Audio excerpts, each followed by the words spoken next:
그리스도인들이 가장 선호하는 3대 고등학교가 있습니다. 어디인지 아십니까? 어디요? 아니, 고등학교. 3대 고등학교. 그리스도인들이 선호하는 3대 고등학교 어딘지 아세요?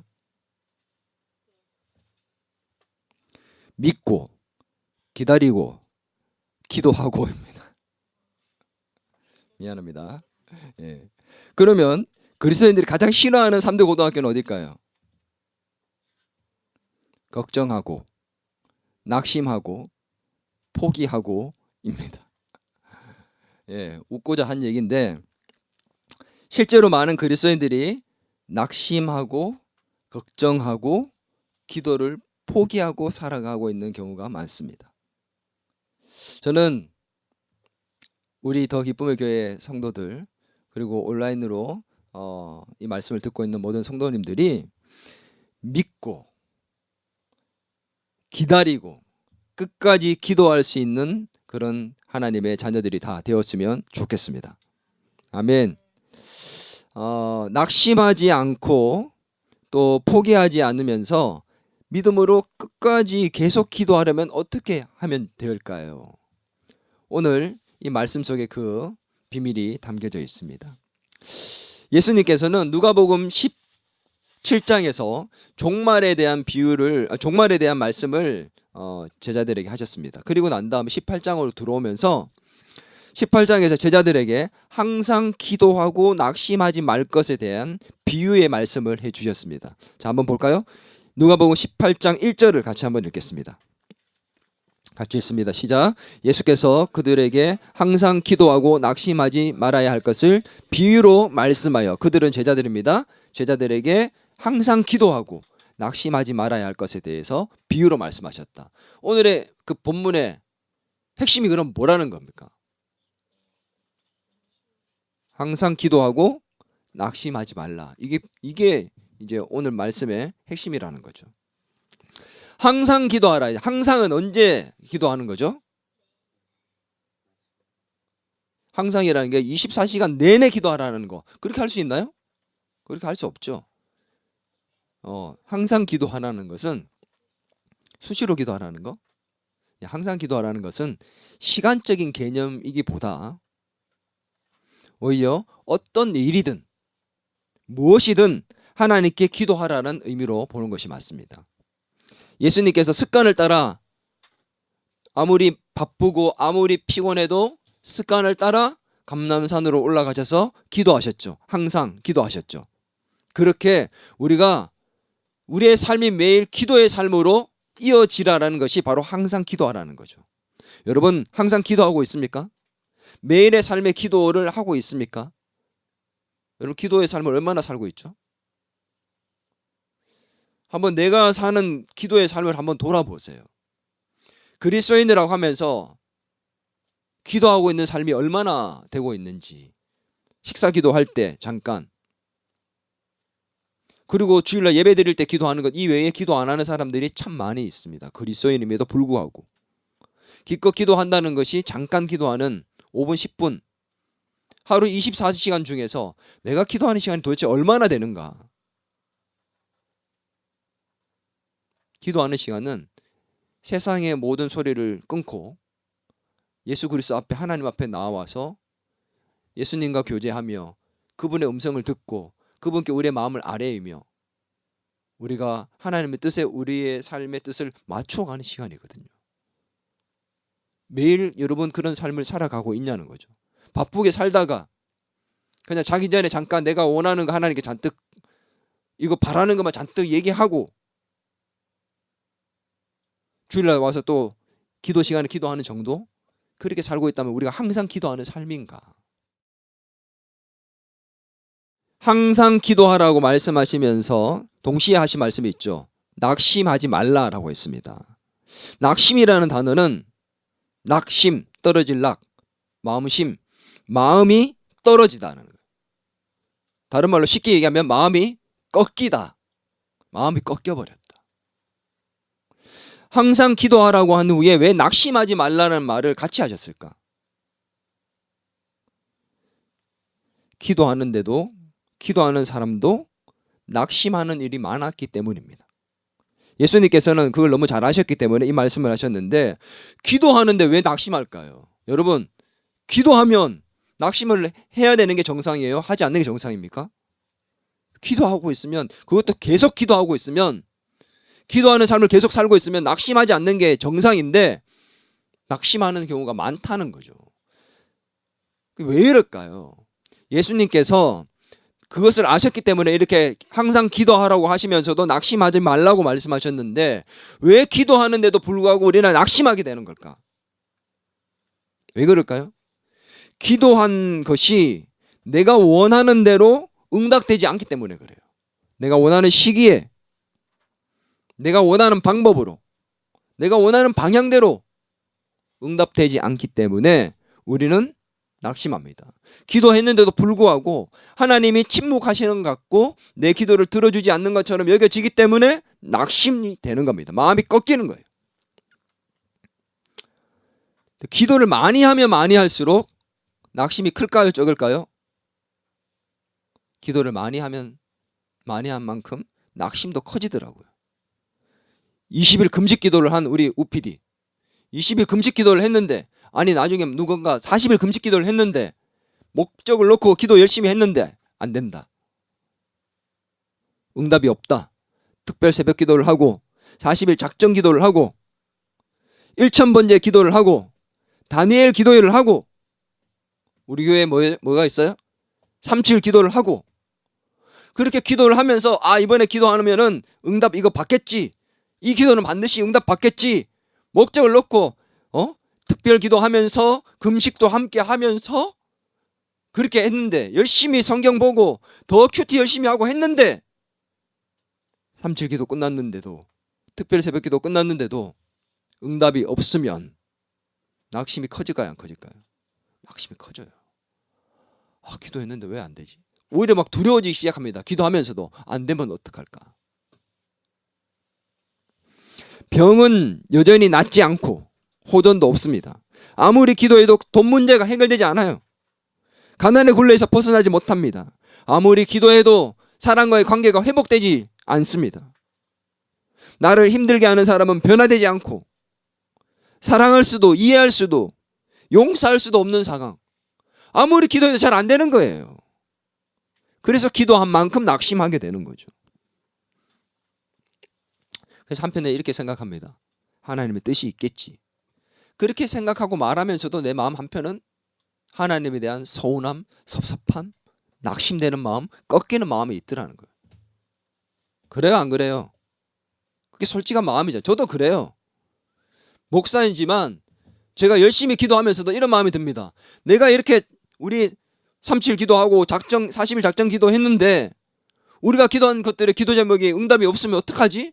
또 실제로 안 되면은 목회자로서 얘가 안수 기도해주고 열심히 기도해줬는데 기도한 대로 안 되면, 하나님, 목사가 이렇게 기도해줬는데 능력이 이렇게 없어가지고 낙심이 되는 거예요. 우리의 마음의 문제가 뭐냐면, 이렇게 기도 응답이 안 되고 낙심이 될 때 문제가 뭐냐면 기도해도 안 된다는 생각이 우리 속에 자리 잡기 시작한다는 거예요. 이게 문제예요. 낙심이 문제가 아니라 이 낙심 때문에 기도해도 안 되는 거라는 생각이 은연중에 자리를 잡고 뿌리를 깊이 내리기 시작한다는 겁니다. 그러면서 어떤 생각이 더 드는 줄 압니까? 하나님께서 정말 내 기도를 들어주시나? 하나님께서 살아계신가? 믿음이 점점 약해진다는 거예요. 이게 문제예요.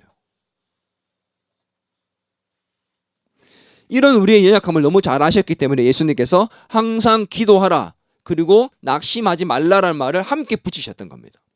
그러면서 이 말씀을 하시면서 예수님이 여기에 대해서 그 이유를 불의한 재판장과 과부의 이 비유를 통해서 설명해 주셨습니다. 여러분, 불의한 재판장과 과부의 비유 오늘 읽었으니까 잘 알 겁니다. 제가 간단하게 설명해 줄게요.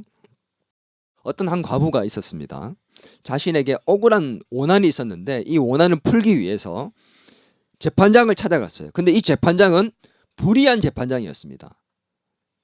불의한 재판장은 돈과 뇌물을 받고 이 판결을 굽혀서 하는 돈을 자기에게 뒷돈을 준 사람에게 좋은 판결을 주는 그런 불의한 재판장이었습니다. 이 재판장은 하나님과 사람을 무시했습니다. 하나님을 제대로 믿지도 않고 그러기에 사람을 당연히 무시했겠죠. 돈 주는 사람만 좋아했겠죠. 그런 사람에게 과부, 돈도 없고 남편도 없고 아무것도 없는 이 여자가 찾아가서 자기의 원한을 풀어달라 했습니다. 하나님을 무시하고 사람을 무시하는 재판장이 들어주지 않습니다. 이 과부의 요청을 무시합니다. 그러나 과부는 무시함에도 불구하고 꺾이지 않고 낙심하지 않고 계속 찾아갑니다. 계속 매일매일 찾아가니까 이 불의한 재판장이 괴로워지기 시작했습니다. 아니, 자기를 너무 괴롭히니까 너무 괴롭고 번거로워서 마음에 이런 생각을 합니다. 야, 이렇게 두면 얘 계속 찾아올 것 같은데. 그리고는 이 불의한 재판장이 그 원한을 풀어주게 됩니다. 그때 예수님께서 이런 말씀을 하시죠. 불의한 재판장도 이렇게 과부의 원한을 풀어주는데 하물며, 따라합니다. 하물며 하나님께서, 의로우신 하나님께서 자기의 택한 백성의 원한을 풀어주지 않겠느냐라고 예수님이 말씀을 하셨습니다. 이것이 오늘 본문 비유의 내용입니다. 여러분, 항상 기도하고 낙심하지 말라는 이 말씀 이후에 왜 이 불의한 재판장과 과부의 비유를 말씀하신 걸까요? 오늘 이 본문은 도대체 뭘 말하고 있는 걸까요? 이 본문의 핵심이 뭔 것 같아요? 한번 물어보겠습니다. 여러분, 이 본문의 핵심이 뭔 것 같아요?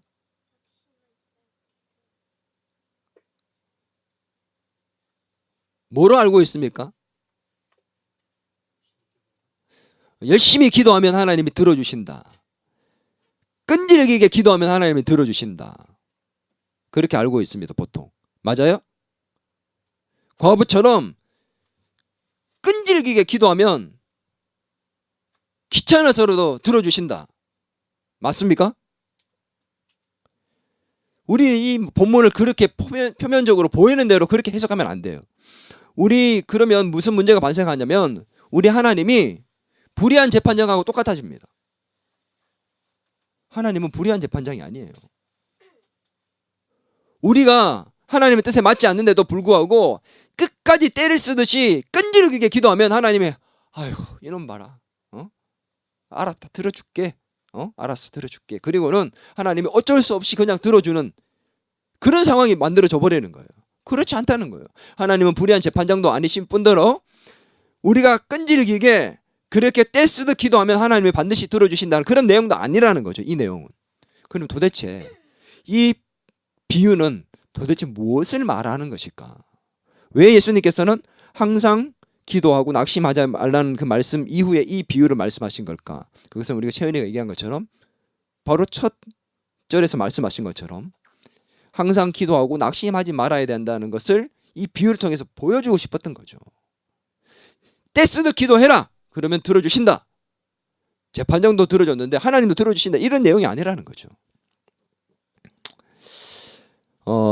예수님께서는 자신이 다시 오실 때까지 제자들이 항상 기도하며 기다려야 하는데 기도 응답이 바로바로 오지 않게 되면 낙심하게 되고 기도를 포기하지 않을까 걱정하는 마음에서 이 비유를 제자들에게 들려주십니다. 왜냐? 이 누가복음이 쓰여질 그 당시에 예수님이 오셨어야 되는데 오지 않고 있었습니다. 예수님이 하늘로 올라가실 때 뭐라고 얘기하고 올라가셨죠? 내가 다시 속히 오리라 하고 가셨습니다.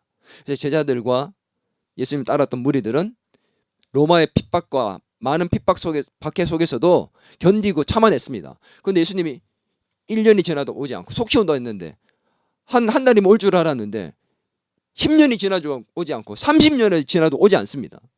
점점 지쳐갑니다. 기도해도 되지 않는 것 같아요. 오시지 않는 것처럼 느낍니다. 낙심이 됩니다. 마음이 꺾였어요.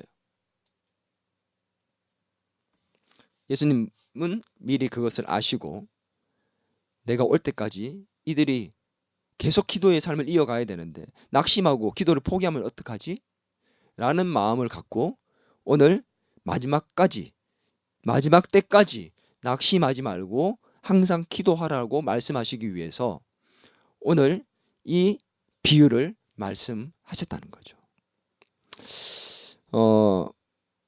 우리도 마찬가지입니다. 동일하게 우리에게 주시는 말씀인데 주님 오심을 바라보면서 우리가 낙심하지 않고 항상 기도하기를 바라시는, 우리에게 바라시는 예수님의 마음이라는 거죠. 아멘입니까?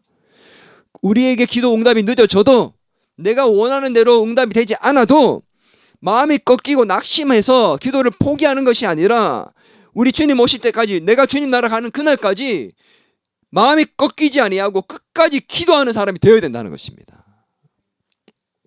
오늘 비유의 핵심 중에 하나가 뭐냐면, 과부가 낙심하거나 포기하지 않고 재판장에게 계속 나아갔다는 것이 핵심 중에 하나입니다. 여러분, 과부가 불의한 재판장에게 계속 나갈 수 있었던 이유가 뭘까요? 오늘 이게 핵심이거든요.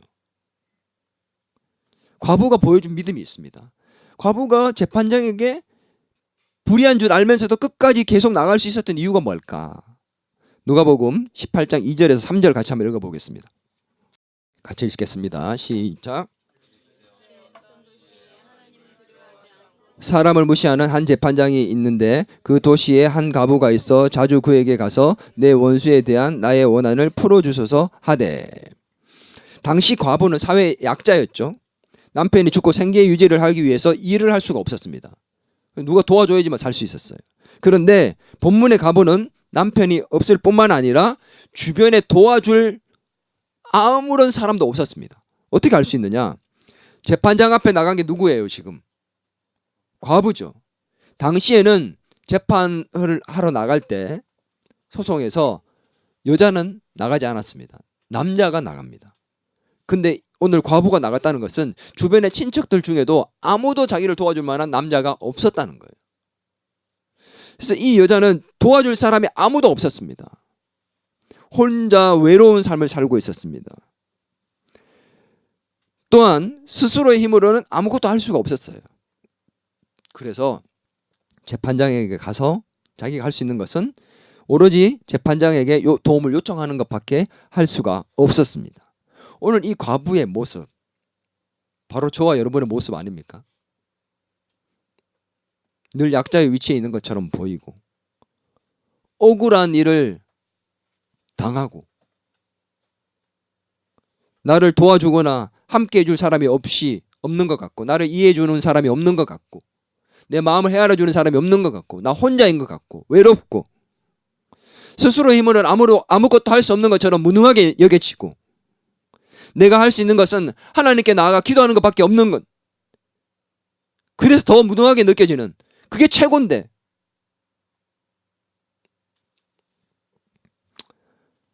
저는 이 말씀을 연구하다 보니까 이 과부의 모습이 제 모습처럼 이렇게 오버랩되어서 느껴지더라고요. 여러분 그렇지 않습니까? 한편 재판장은 모든 결정권을 가지고 있는 자였습니다. 본문의 재판장은 하나님을 무시하는 불의한 재판장이었고 공정하게 재판하지 않았습니다. 뒷돈을 받는 사람이었죠. 이런 불의한 재판장이 그 당시에 너무 많았기 때문에 이 탈무드에 보면 뭐라고 얘기했냐면 그 당시의 재판장들을 도둑 재판장이었다 이렇게 얘기를 합니다. 너무 많은 불의를 저질렀기 때문에 도둑 재판장이었다. 뭐 그때 당시만 그러는 게 아니죠. 요즘도 보면 이 법조계에 있는 사람들이 불의가 너무 많아가지고 영화도 많이 나오지 않습니까? 드라마도 그렇고. 불의한 재판장은 사람을 무시했죠. 하나님도. 이런 재판장에게 사람 취급 못 받으면서 사회적 약자였던 이 과부가 원수에 대해서 자신의 원한을 풀어달라고 요청을 했다는 거죠. 자, 여기에서 원수는 어떤 사람이냐면 마음으로 원수 덩어리 저거 진짜 내가 미운데 나한테 어떻게 저럴 수 있는, 이런 원수가 아니라 소송의 상대를 얘기합니다. 법적인 소송 상대. 법적으로 소송을 하게 되면, 여러분 걸게 되면 이거 푸는데요, 이 법적 소송을 해결하는 데까지 시간이 많이 걸려요. 2년, 3년, 10년 넘게 걸리는 경우도 있습니다. 다시 재판하고 지면 또 재판 또 걸고 계속 그렇게 하는 거죠. 너무 지리한 싸움이 되고 지쳐가고 마음에 스트레스 받고 사람이 몸도 마음도 다 망가지고 돈도 무너지고 다 무너집니다. 이 여자가 그럼에도 불구하고 소송을 걸고 있습니다. 자기의 원수에게 대한 자기 원한을 갚아달라고. 원한은 뭐냐? 말 그대로 자기에게 정말 뭔가 원한이 있다는 거죠. 그 말은 원한의 전제 조건이 뭐예요, 여러분? 원한. 내가 정당하다는 거예요. 내가 정당하다는 게 원한이라는 얘기입니다. 원수가 있는데 내 원한이 있다는 것은 내가 억울하고 나는 정당하다라는 얘기거든요. 이 과부는 억울한 상황에 놓여져 있었다는 거죠. 그런 과부가 재판장에게 요청을 했습니다.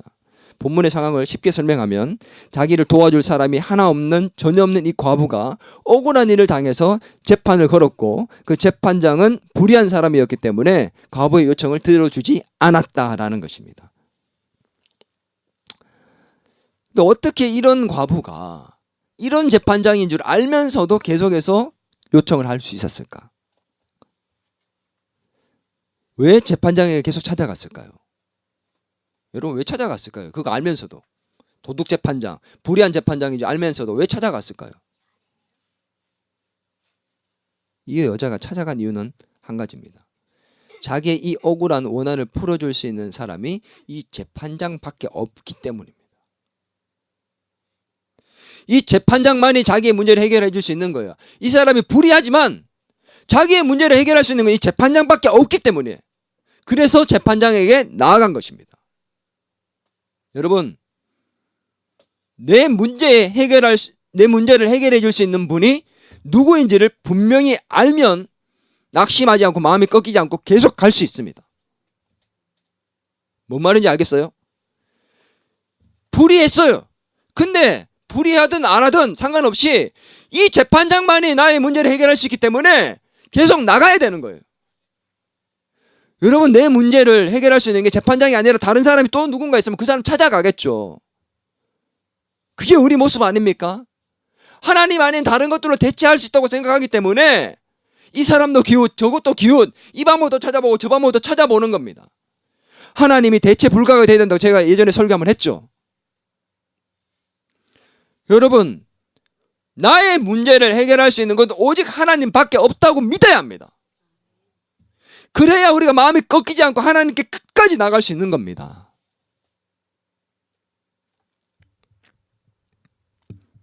과부는 자신의 문제를 해결할 수 있는 분이 재판장밖에 없다는 사실을 알았습니다. 그래서 재판장에게 끝까지 포기하지 않고 나갔던 겁니다. 이 과부는 알았어요. 뭘 알았느냐? 재판장에게 계속 나가도 이 재판장이 자기의 요청을 들어줄 것을 알았습니다. 그럼에도 불구하고 나아갔습니다. 들어주지 않으니까 어떻게 될까요? 알았기 때문에 낙심이 되지 않는 거예요. 이미 예상했기 때문에 내가 얘기한다고 이 사람 들어줄까? 안 들어줄 거야. 가서 얘기했어요. 근데 아니라 다를까 안 들어줍니다. 안 들어주는구나. 역시나 안 들어주는. 낙심했을까요? 낙심이 아니에요. 또 찾아가야지. 한 번에 당연히 안 될 줄 알았어. 또 찾아가는 거예요. 또 찾아가는 거예요. 계속 내 될 때까지 갈 거다. 이 사람밖에 없으니까, 이 사람만이 해결할 수 있으니까 이 사람 될 때까지 갈 거다. 하나님이 정말 해결해 줄 수 있다고 믿기 때문에 하나님한테 나는 될 때까지 갈 거야. 이 믿음이 우리의 마음을 꺾지 않는다는 겁니다. 아멘. 나의 문제를 따라하면 나의 문제를 해결할 수 있는 분은 하나님밖에 없습니다. 하나님만이 내 문제의 해결자 되십니다. 아멘. 그래야 우리가 마음 꺾이지 않고 끝까지 기도할 수 있는 겁니다. 아멘.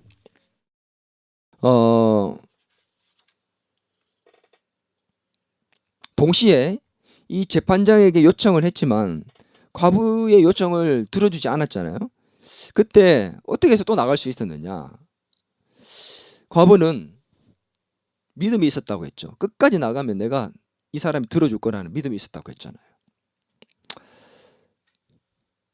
결국 재판장이 보세요.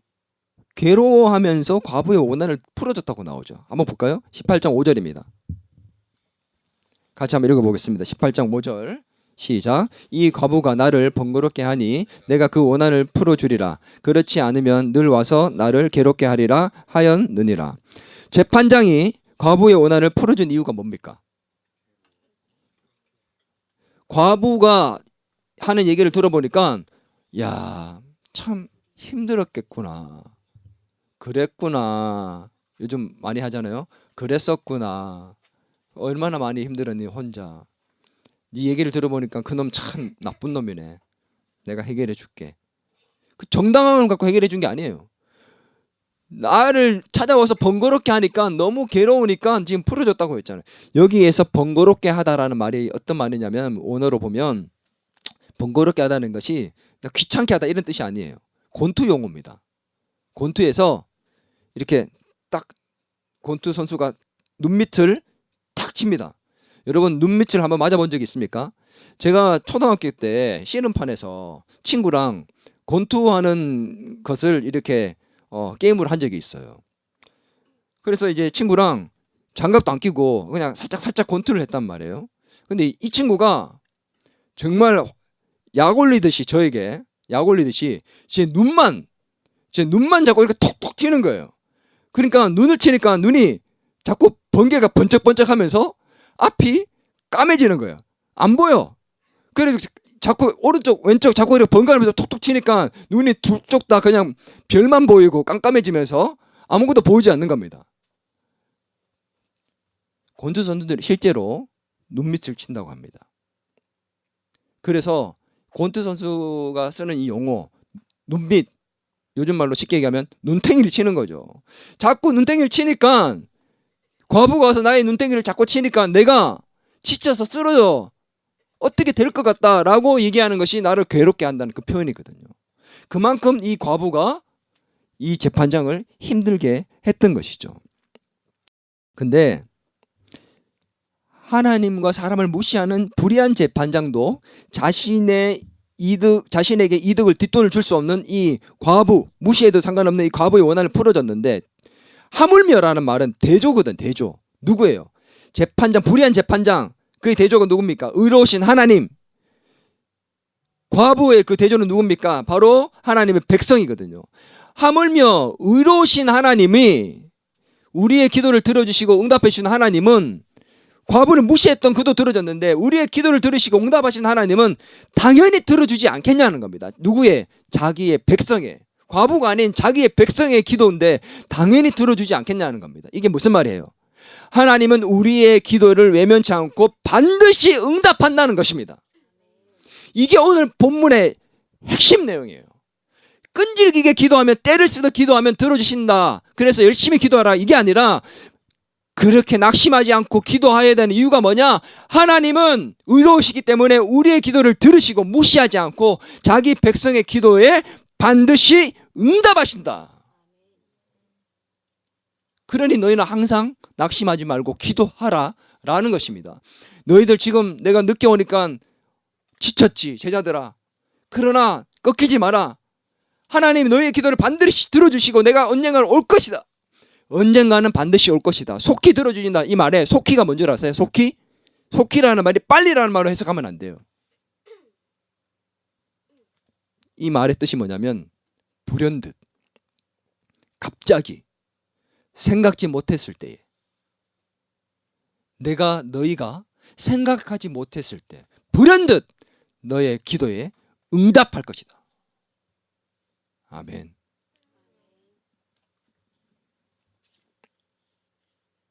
18장 7절 같이 한번 읽겠습니다. 시작. 하물며 하나님께서 그 밤낮 부르짖는 택하신 자들의 원한을 풀어주지 아니하시겠느냐? 그들에게 오래 참으시겠느냐? 하나님께서 우리의 원한을 풀어주시고 문제를 해결해 주신다. 그러니 낙심하지 말고 계속 기도하라는 것입니다. 아멘. 그 확신이 있으면 하나님이 분명히 들어주신다. 확실히 들어주시고 응답하신다는 그 확신이 있으면 마음이 절대 꺾이지 않습니다. 이 여자가 어떻게 했습니다. 내가 들어줄 때까지 나간다. 재판장 당연히 안 들어줄 거 알았다. 알기 때문에 내가 끝까지 나갈 것이라는 그 마음이 있었기 때문에 꺾이지 않았죠. 여러분, 우리도 그렇게 해야 되는 겁니다. 예상을 해야 돼요. 우리는 어떤 생각을 합니까? 우리가 하나님께 나가 기도하면 하나님이 한 달 안에 들어주시겠지. 내가 생각한 그 기한까지 들어주시겠지. 올 연말까지 들어주시겠지. 그렇게 예상하는 게 아니라 이 여자처럼 생각을 해야 됩니다. 어떻게 해요? 내가 기도한다고 한 번에 들어주시지 않을 거야. 그럴 수 있어. 들어줄 수도 있지만 안 들어줄 수도 있어. 이 예상을 하고 있으면 마음이 꺾이지 않는다는 거죠. 언제 들어주실지는 모르지만 따라합니다. 언젠가는 불현듯 들어주신다. 반드시 들어주신다. 아멘. 바로 이게 예수님의 이 비유의 핵심이라는 겁니다. 우리가 기도한 것이 바로 응답되지 않을 수도 있고 내가 원하는 대로 응답되지 않을 수도 있습니다. 그러나 하나님께서는 반드시 우리의 기도에 가장 좋은 곳으로 응답해 주신다는 이 확신이 있어야지만 우리는 낙심하지 않고 끝까지 항상 계속 기도할 수 있는 것입니다. 여러분, 지금의 시대는 속도전이 있는 시대입니다. 시대의 흐름을 보세요. 속도예요, 속도. 기도와 맞지 않습니다. 우리의 기도는 빨리 응답받기를 바라지만 사실 하나님의 기도는 빨리 응답이 아니거든요. 제대로 가장 좋은 곳으로 가장 좋은 때이거든요. 근데 우리는 속도전의 시대에 살고 있으면서 그렇게 살다 보니까 기도도 그렇게 생각하는 겁니다. 인터넷 속도 빨라야 돼요. 더 빨라야 돼요. 5기가 6기가 5G 아니 막 나중에는 더 많이 나와야 되겠죠. 음식도 빨리 나와야 됩니다. 그래서 3분 즉석 요리들 그리고 배달 빨라야 돼요. 오늘 밤에 시키면 내일 아침에 와야 됩니다. 굿땡. 그래서 인기가 있는 거 아닙니까? 새벽에 바로 와요. 그런 시대에 살고 있다 보니까 기도도 빨리 되지 않으면 낙심이 되는 거예요. 네, 여러분, 기도는 빨리 응답받는 게 중요한 게 아닙니다. 오래 걸릴 수 있다는 생각을 갖고 그러나 동시에 반드시 가장 좋은 곳으로 응답하시는 확신을 갖고 기도해야 합니다. 그래야 낙심하지 않고 항상 기도할 수 있는 것입니다. 예수님께서는 이렇게 기도에 대해서 응답의 확신을 말씀해 주셨습니다. 그러면서 근데 이 말씀을 하시면서 원한을 속히 풀어줄 것이다. 자기 백성을 그 원한을 들어주시고 응답하실 것이다 라고 얘기하시면서 뜬금없는 소리를 하나 하십니다. 18장 8절 같이 볼까요? 내가 너희에게 이르노니 속히 그 원한을 풀어주시리라. 그러나 인자가 올 때에 세상에서 믿음을 보겠느냐 하시니. 여러분, 갑자기 생뚱맞지 않습니까? 속히 내가 응답할 것이다. 생각하지 못한 때에 내가 반드시 응답할 것이다 라고 얘기하시면서 그러나 인자가 올 때에 세상에서 믿음을 보겠느냐. 이게 무슨 말일까요 도대체? 왜 갑자기 엉뚱한 이런 말을 하셨을까요?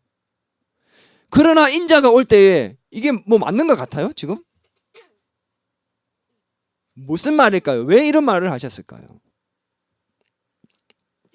믿음을 보겠냐에서 이 믿음은 원어에서 보면은 정관사가 붙어 있습니다. 그럼 뭐가 돼요?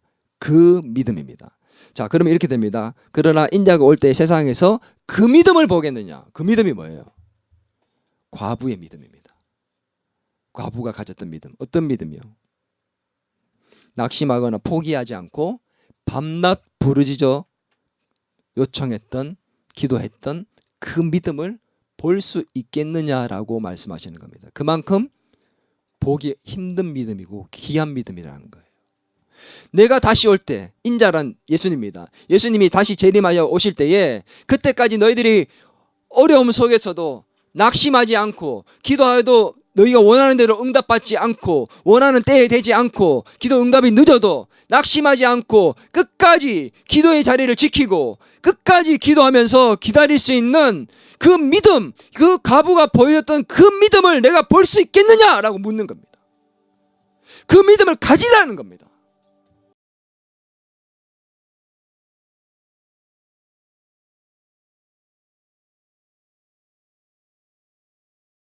믿음은 하나님께서 이루어 주실 것에 대한 확신을 갖고 기다릴 줄 아는 겁니다. 믿음은 믿음이 큰 만큼 인내하고 기다릴 수 있습니다. 우리가 기다릴 수 있는 이유가 뭐예요? 하나님께서 반드시 응답하신다는 것을 믿기 때문이지 않습니까? 믿음이 있어야지만 기다릴 수 있는 거예요. 시편 40편 1절 내가 여호와를 기다리고 기다렸더니 귀를 기울이사 나의 부르짖음을 들으셨도다. 다윗의 고백이었습니다. 다윗이 어땠습니까? 여러분, 다윗이 사무엘로부터 왕으로 기름을 부음 받았잖아요. 근데 하나님이 기름 부음 받고 한 1년 있다가 왕으로 세운 게 아니에요. 수많은 시간이 지나고 기다리게 하신 이후에 다듬고 다듬어서 쫓겨다니고 생명의 위험을 느끼고 미친 척하면서 망명하고 그 수많은 어려움을 겪는 과정 속에서 다듬고 다듬어서 믿음을 키우신 이후에 순전한 금처럼 만드신 이후에 그를 왕으로 세우셨습니다. 내가 기다리고 기다렸더니 귀를 기울이사 나의 부르짖음을 들으셨도다. 그의 그 고백 이후에 뭐라고 나온 줄 압니까? 나를 기가 막힐 웅덩이와 수렁에서 끌어올리시고 내 발을 반석 위에 두사 내 걸음을 견고하게 하셨다. 이것이 바로 다윗의 고백입니다. 하나님께서 우리를 기다리게 하셔서 우리의 믿음이 자라게 하십니다. 아멘. 기도 오래 하면 오래 할수록 우리는 인내를 배우게 되고 믿음이 자라갑니다. 기다림을 통해 믿음이 자라갑니다. 아멘. 그 기다림에는 뭐가 있다고요? 하나님의 응답에 대한 확신이 들어가 있는 겁니다. 그 믿음이 없고 확신이 없으면 못 기다려요. 아브라함에게 자녀를 약속하셨죠. 그러나 믿음의 조상으로 세우겠다 약속하셨지만 자녀를 오랫동안 주지 않고 기다리게 하셨습니다. 그 기다림 속에 아브라함은 믿음이 자라갔습니다. 그래서 결국 믿음의 조상이 됐죠. 한나 오랫동안 기도하며 기다려서 사무엘이란 선지자를 낳았습니다. 요셉 하나님이 꿈꾸게 하셨잖아요. 근데 그 꿈을 이루는 데까지 수많은 시간이 걸렸고 노예로 팔려가고 생명의 위험을 느끼고 감옥에 갇히면서 그 많은 어려움의 시간들을 기다리고 기다렸습니다. 그리고 결국은 하나님이 그 꿈을 이루어 주십니다. 요셉을 정금같이 만드셔서 그 꿈대로 하나님이 세우셨습니다. 반드시 이루어 주신 것입니다. 아멘. 믿음은 기도한 것이 내가 원하는 대로 이루어지지 않고 늦어져도 하나님의 응답을 확신하고 낙심하지 않고 기다리며 계속 기도할 수 있는 자입니다. 그것이 바로 믿음의 사람입니다. 과부가 보여준 바로 그 믿음. 불의한 재판장에게 나가면 들어주지 않고 무시할 것을 알면서도 알기 때문에 낙심되지도 않고 될 때까지 나가겠다는 그 믿음으로 이 사람만이 해결해 줄 수 있으니까 이 사람밖에 나갈 것이 없다라고 믿고 나아갔던 그 과부의 믿음처럼 낙심하지 않고 포기하지 않고 끝까지 하나님께서 응답하신다는 반드시 응답하신다는 그 믿음을 갖고 하나님께 끝까지 기도할 수 있는 저와 여러분이 될 수 있으면 좋겠습니다. 항상 기도하면서 낙심하지 않는 바로 그 믿음을 가질 수 있는 저와 여러분이 될 수 있기를 주의 이름으로 축원합니다.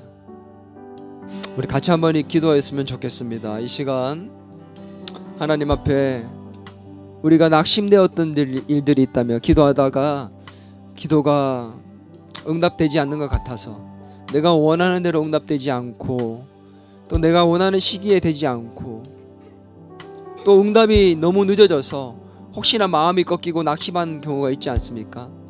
이 시간 다시 한번 우리가 예수님 말씀하신 그 믿음이 우리 가운데 있도록 꺾이지 아니하고 낙심하지 아니하고 포기하지 않고 끝까지 계속 기도할 수 있는 사람이 될 수 있도록, 그리고 지금 우리가 포기하거나 낙심한 기도의 제목이 있다면 하나님 다시 한번 주님께 아뢰이기 시작하겠습니다.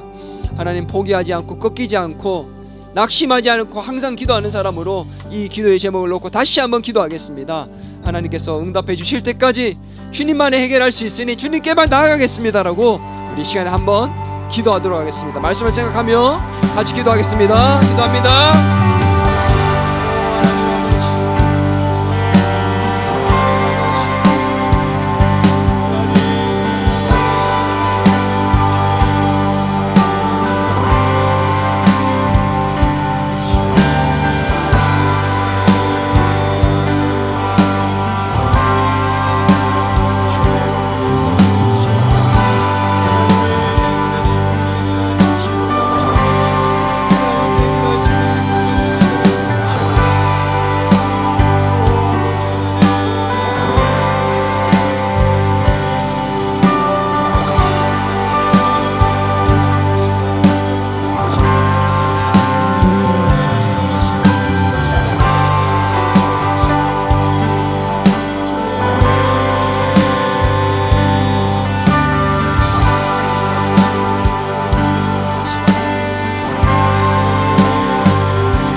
이제는 우리 주 예수 그리스도의 은혜와 하나님 아버지의 크신 사랑과 성령님의 감화 감동 위로 교제 충만하심의 역사가 오늘 항상 기도하고 낙심하지 아니하여 하나님께서 기뻐하시는 그 믿음을 소유하기를 소망하는 더 기쁨의 교회 모든 성도들과 교회와 이 나라의 민족 위에 이제로부터 영원토록 함께 하시길 간절히 축원하옵나이다.